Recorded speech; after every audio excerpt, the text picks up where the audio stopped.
What's up, people? It's your girl Adeola. So guys, China says that America should not interfere with Nigerian issues. Do you guys agree with China or not? On Tuesday in Beijing, the Chinese Foreign Ministry spokesperson Mao Ning told reporters that as a comprehensive strategic partner of Nigeria, that China firmly supports the Nigerian government in leading its people on a development path that fits Nigeria's national realities.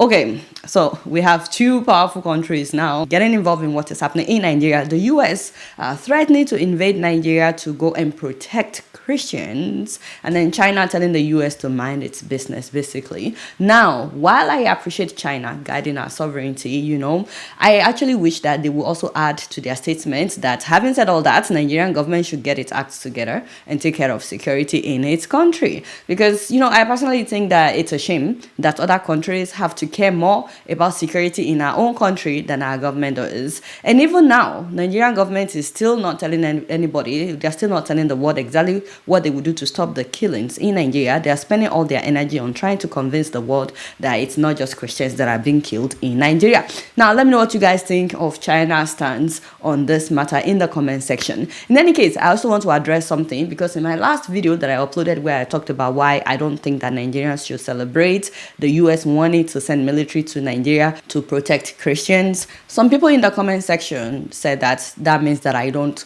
want Christians to be saved and that I want the killings to go on in Nigeria, and that I'm in denial that Christians are being targeted. So I thought, let's talk about that. First of all, I'm glad that the internet doesn't lie, because I'm one of the people that has been reporting about the killings in Nigeria officially since 2011. Like, guys, I've been reporting about these things for years. The killings of Christians, the killings of Muslims, the killings of people that are not even Christian or Muslims. Why do you expect me to now say, no, it's only Christians that are being killed? You will find my videos on YouTube. I've reported several bomb explosions in churches, Suleja, Potiskum. In 2011, I reported how multiple churches were bombed on Christmas Day in Nigeria, but I've also reported several bomb explosions in mosques as well by suicide bombers. In Mubi, Adamawa, where about 50 people died, at the Central Mosque in Kanu, where dozens of people died. If you're not aware of these incidents, by the way, please Google them before you comment, because some people were hinting that there has never been suicide bombings in mosques in Nigeria, only in churches. I've reported several times on the kidnappings of school pupils, from about 300 girls from Chibok in Borno to about 300 boys from Kankara in Katsina State, and so many others in Muslim communities to discourage them from sending their children to school for Western education. I've reported about Christians being killed by vehicles running into them while they were marching on Easter Monday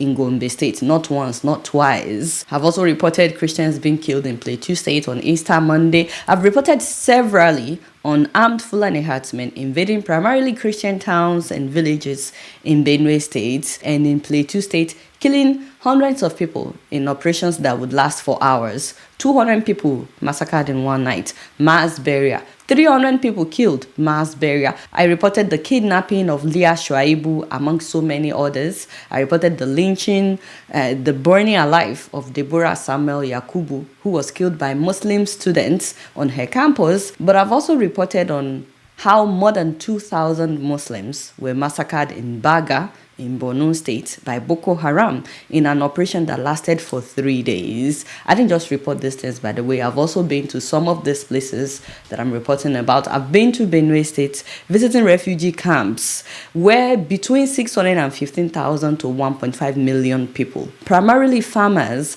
have been displaced by armed herdsmen who now occupy their lands. I've been there organizing medical outreaches, distributing foods, reusable pads, everyday items, and so on and so forth. But I've also been to Borno State to visit refugee camps in Maiduguri. By the way, officially more than 20,000 people have been killed in Borno by Boko Haram. Nigerians actually believe that it's way more than that. Many people will tell you at least 40,000 people have been killed just in Borno State alone by Boko Haram. Borno is a Muslim state. You guys were the ones that donated money that made it possible for us to ship a container of food to the refugees in Borno. The day after we left Borno, me and Dr. Sesson, one of the refugee camps that we visited was bombed. So I'm not trying to downplay what is happening.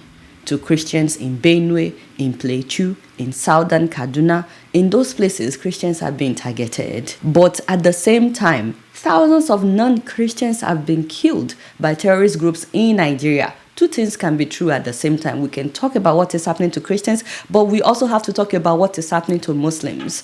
We have a general problem of insecurity in Nigeria, more concentrated in northern Nigeria, I believe, and in the middle belt as well. But this thing is widespread across the country. More than 40 people were shot in a church in Owo, in Ondo State. Anybody can be kidnapped at any part of the country at any time. We all see videos, even last week, people that were traveling and they kidnapped the entire bus. Everybody in the bus had been kidnapped.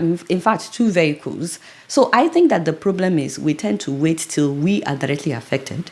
And then we want everybody to care about what we care about. We have to care about what is happening to everybody. I'm sorry to say this, but I have heard some Nigerians that will tell me when I report about Muslims being killed, some Nigerians will say, Shebi, they are the ones killing each other. They're the ones killing themselves. It shouldn't be like that. We have to care about what is happening to other people so that when it happens to us, we expect people to care about us as well. Meanwhile, my biggest problem is the fact that we have a government that does not care. And this has emboldened some people to not just kill entire villages, entire towns, and move in to take over their lands, but look at all the instances that I listed just now, which is just the tip of the iceberg, by the way. What definitive action has our government taken with any of these things I've reported? I've reported how Nigerian government is literally negotiating with terrorists. Should that be happening? I've reported how Nigerian government did not make any arrests when a Christian student was burnt alive on her campus because her fellow students accused her of blasphemy. Without trying her in court, we didn't even hear her own side of the story. Nothing. These people killed her. There was no arrest, no accountability. It's the same thing that we've been experiencing with Boko Haram. In fact, the Nigerian government has pardoned thousands of Boko Haram terrorists. They've pardoned so many bandits, saying that they are being reintegrated back into the society. Meanwhile, the families of the soldiers that they've killed are suffering. The family of the victims are suffering, but the government is protecting the terrorists in the name of reintegrating them back to the society. I have reported how bandits are publicly boasting of making millions, displaying it on TikTok, displaying it on social media. I've reported how bandits are meeting publicly with community leaders and security officers. And now the bandits are the one giving the terms for the Nigerian government to follow. I've been reporting all these things for years, guys. The Nigerian government has not in the past or present cared about ensuring security. And even now, since this issue of Trump started, all that the Nigerian government is doing is trying to convince the world that it is not just Christians that are being killed. They're not talking about their plan to ensure security at all, to stop the killings at all. What is your plan? Other than trying to convince the world that it's not just Christians that are being killed, what is your plan for stopping all these killings, for stopping Boko Haram, for stopping kidnappings? Nothing. Let's even assume that Christians are not being killed at all. It is only Muslims that are being killed. What are you going to do about it? You have presidential spokespersons. Don't even get me started on that.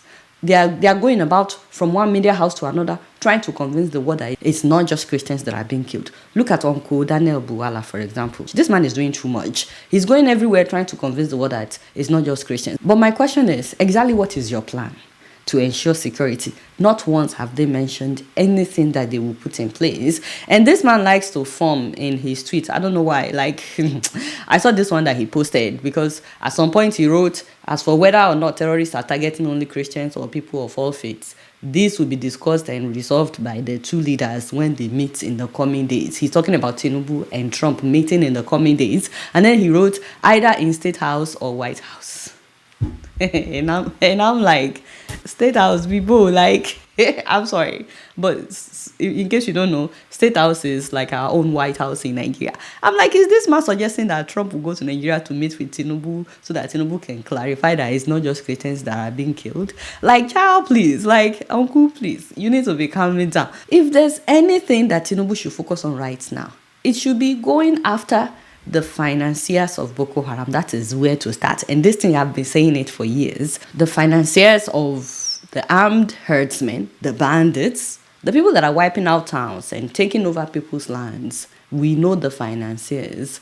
Why are we not going after them? Also, Nigerians have been raising alarm for years that people are coming in through Niger, through our porous borders, in hundreds, in thousands, on bikes, and that when they come in, they kill the villagers and they take over their lands. Why is the government not addressing any of this? There are videos of these bandits in huge amount of number on bikes, traveling within Nigeria.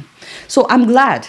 Honestly, personally, I am glad that this thing is getting international attention. The insecurity in Nigeria is getting international attention. Whether you want to believe that it's only Christians that are being killed or not, I'm glad that it's getting international attention. But I also believe that if the Nigerian government wants to stop the killings, they can do it.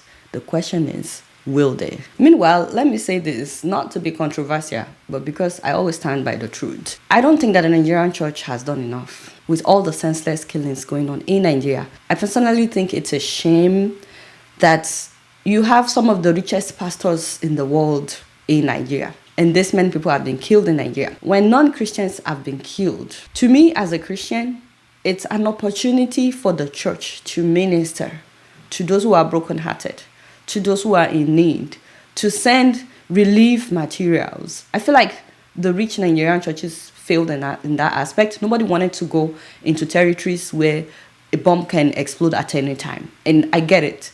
The whole time that we were in Borno, we knew anything could happen at any time, but we still went.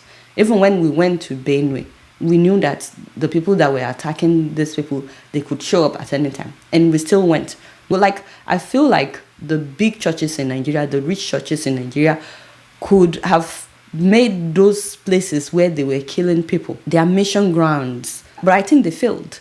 Also, when they started killing Christians and driving Christians out, I personally think that the pastors that are not even popular, they have done more in bringing awareness to what is happening in those places than the pastors with big names. I'm not trying to offend anybody, but I'm pretty sure many of you have seen the video of this pastor.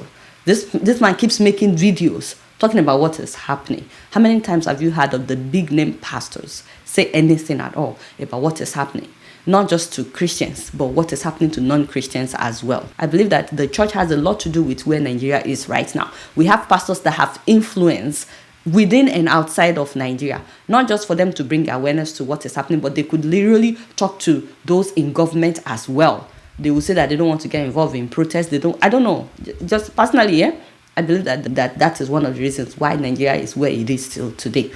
Maybe tomorrow they will start saying something, but some people feel like, they should just focus on preaching the word, not talk about what their church members are going through. I reported about how a Redeemed church was bombed now. The church that was bombed by a suicide bomber at that time in 2015 was an RCCG church in Pakistan, Yobe. Did Redeemed not say anything that time? They did, because it affected them. Should they only talk when it was them? And I'm not just targeting Redeemed Church. There are so many popular pastors in Nigeria. There's Pastor Adeboye, there's Pastor Oyedepo, there's Pastor Yakilomi, and so on. There are so many of them like that. They are very popular, they are wealthy, they are influential. What are they saying with everything that is going on?